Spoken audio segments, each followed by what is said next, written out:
Hey everybody, welcome back to my channel. So I'm finally getting around to doing my Ask Me Anything video. So yeah, we have a really busy day. It's been a really busy weekend. So I haven't been able to sit down and do my little studio setup. So you can actually see I'm sitting in my makeup studio right now, which is a mess because I worked a whole lot this weekend. So I wanted to just jump in, and we have some running around to do today, so I figured I'd just take you along with our running around and answer questions as I go. But I have a couple minutes right now, so I will answer some of the first ones. So here we go. Okay. How did you know that you wanted to become a mom? So I have wanted to be a mom since my brother was born, which was the day after my 4th birthday. And I used to call my little brother my baby. And not gonna lie, I treated him like I was a second mom for a lot of our childhood, which, sorry, Bryn, but you turned out okay. So yeah, I've known that I wanted to be a mom my entire life, and I definitely took a lot of things happening in life for CJ and I to be ready to have Dana. And it took quite a while for us to get pregnant. So yeah, I mean, I know it's really cliche to say that everything happens for a reason, but yeah, it took what it took, and we have him now and he's perfect. But I have literally known I wanted to be a mom like my entire life. So there's that. Okay, next question. Why did you stop wearing plugs? So as you can see in my ears, I used to wear jewelry all the time. And so living in Oregon, the weather here, it's really wet a lot, and my ears tend to get really angry. They get really like red and inflamed a lot. So I would have to take them out for chunks of time just to like let them get back in sync. And I just got tired of fighting them. So I've tried to stretch them back up to, they were at 1 inch. I've tried to stretch them back up a couple of times, and they get frustrated again, and I get frustrated. So why mess with it? So I still really like wearing my big giant earrings. They're my absolute fave. Dana likes to tug on them though, so it might be a little bit before I can start wearing those again with regularity. But yeah, basically, long story short, I got tired of fighting it. So, okay, there's that. Next question.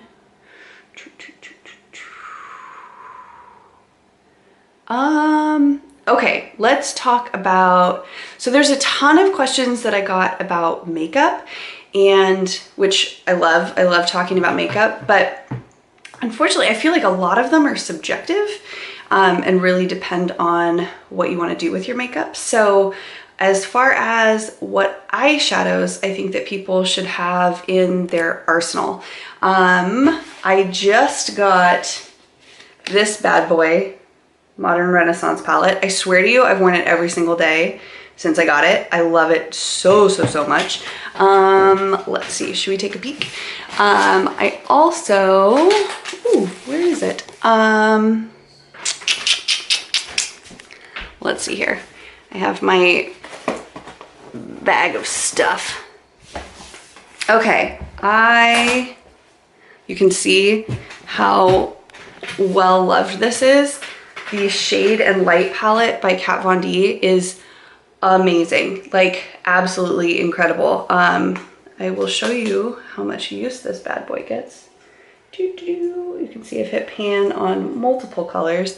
I think that this is one of the best for a lot of different skin tones, just because they're all neutrals. So you've got your cool tones and your warm tones, and you can really do whatever you want with them. So those are two of my favorite palettes that I think are really amazing to have in your arsenal. I'll open up the Modern Renaissance palette too, so that you can actually take a peek at that. Ta-da! So yeah, that's got more of my warm tones, my pink tones, and kind of oranges, which I really like to wear a lot. So yeah, those are two of my favorites that I think that you can do a really big multitude of looks with. So yeah. Okay, so to continue talking about eyeshadows, another question was if I think that eyeshadow colors directly correlate with somebody's eye color, or if you should, you know, if that makes a difference. And really, no, I don't. I think that if you want to bring color theory into it, there are certain colors that will make certain eye colors pop more. Just think of the basic color wheel, like red is the direct complement to green, which means that if you don't have to wear bright red eyeshadow, but if you do, it's gonna make them look really green. That can also be applied in a lip color. If you have green eyes and you wear a red lip, it's gonna make the green stand out. Blue eyes, orange is the direct complement. So even those like warm terracotta tones will really bring out blue eyes.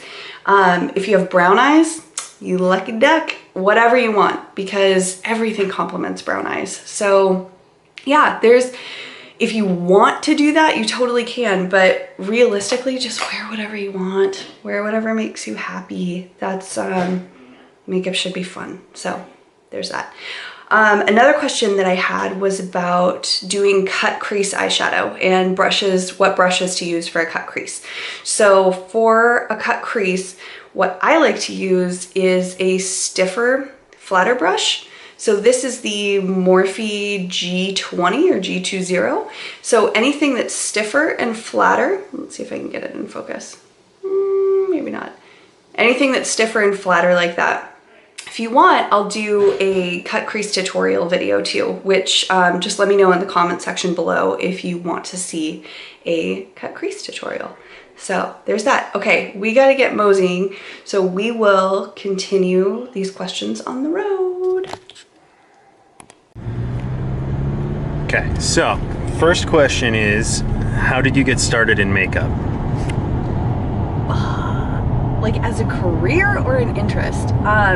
So as an interest, it definitely comes from both of my grandmothers, who always are perfectly coiffed and looking amazing, and I always aspired to be that pulled together.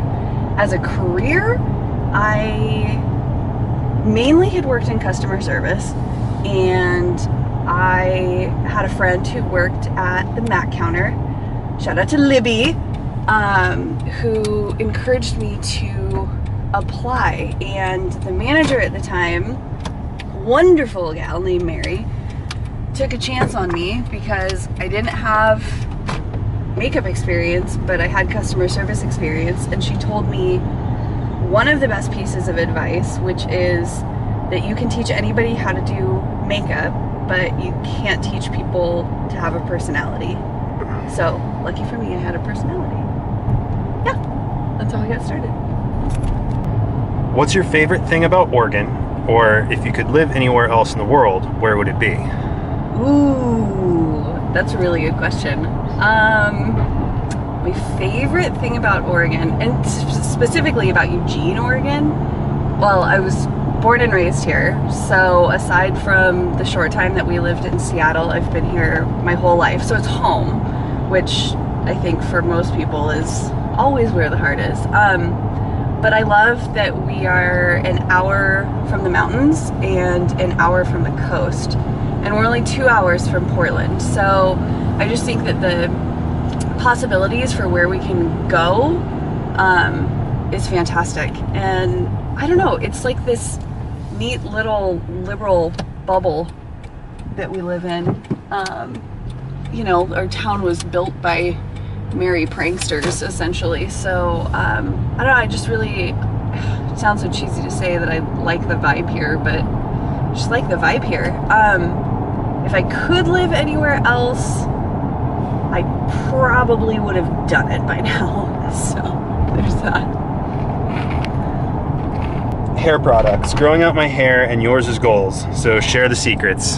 Oh, okay. Well, it's really sweet. My hair is like the most neglected thing in the entire world. So I wash it once a week, and I typically, my hairdresser I'm sure I drive her absolutely insane because I just use like drugstore shampoo and conditioner, but I only wash it once a week, and I use dry shampoo to get me through the rest. And for dry shampoo, I've tried a zillion different kinds. I really currently am digging just the Dove brand dry shampoo because I really like how it smells. And let's see, I try not to heat style it too much. So really, like, okay, so right now I curled my hair 2 days ago and I put it up in a clip at night. So, and then I just brush it and it ends up looking like this. So I can usually stretch a hairstyle out for at least a couple of days. So yeah, I don't heat style it every day, but I really take pretty garbage care of it. Sorry. So next question is, how do you find time to get ready? Okay, so truth be told, my adoring husband, aka cameraman, he doesn't work until he doesn't leave for work until about 11 every day, and he likes to spend time with his kiddo in the morning. So more often than not, I'm able to sneak away for at least a little bit of time while he's still. So generally that's what happens. There are totally days when that's not the case though, and those are the days I tend not to post pictures. So there you go. So next question, what lip liner colors do you recommend people purchase?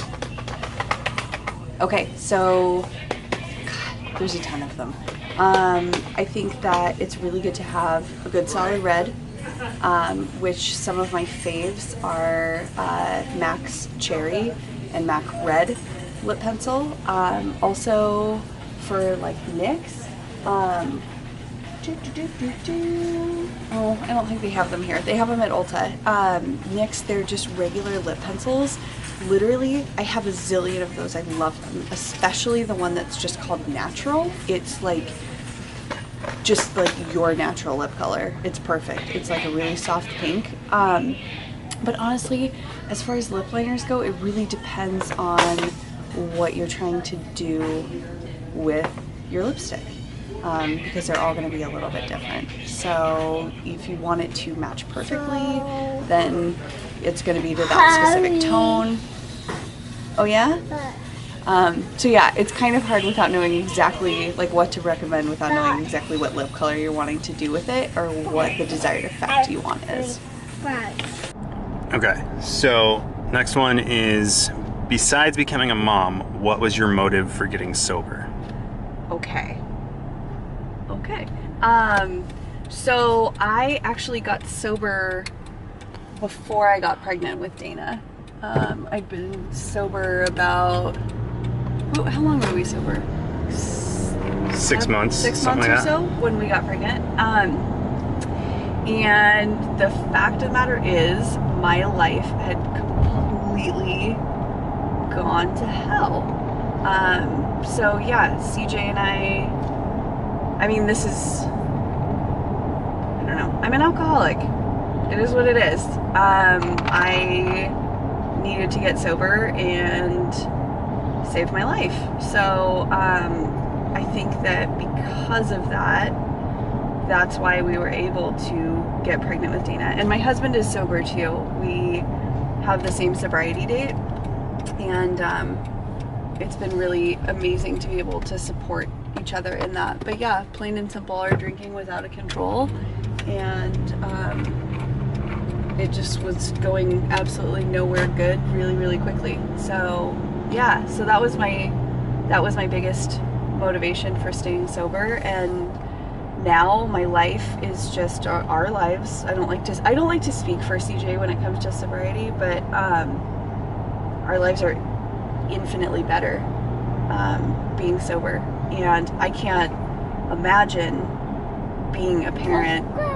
And well, it definitely would not be good if I was still drinking. So yeah, that's it. All right, last question. If you absolutely had to give up one, would it be chocolate or cheese? that answer is really easy for me, which I feel like for a lot of people it would be difficult, but for me, I'd give up chocolate. I love cheese so much, all different kinds. My favorite is brie, which was one of the hardest things about being pregnant, is that I couldn't eat soft cheeses, and I would literally eat cheese every single day if I could. So yes, I would give up chocolate, because honestly, when we quit drinking, I developed a little more of a sweet tooth, but before that, I've just never been a huge sweets person. So yeah, I'd give up chocolate. Keep the cheese.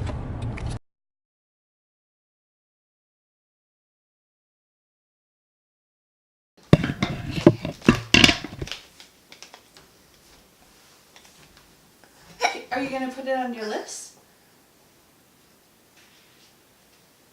No.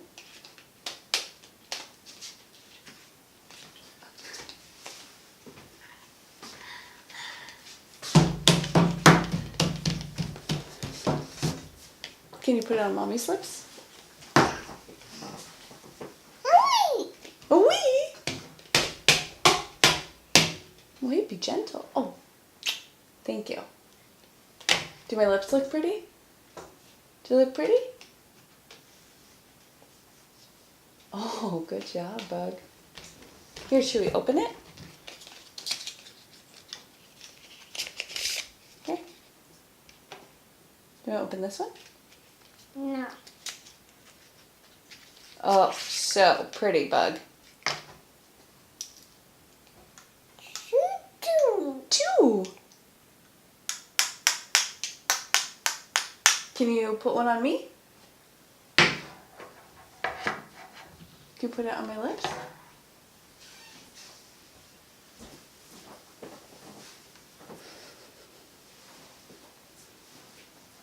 Are you out of here? Okay, see ya. Bye. Bye.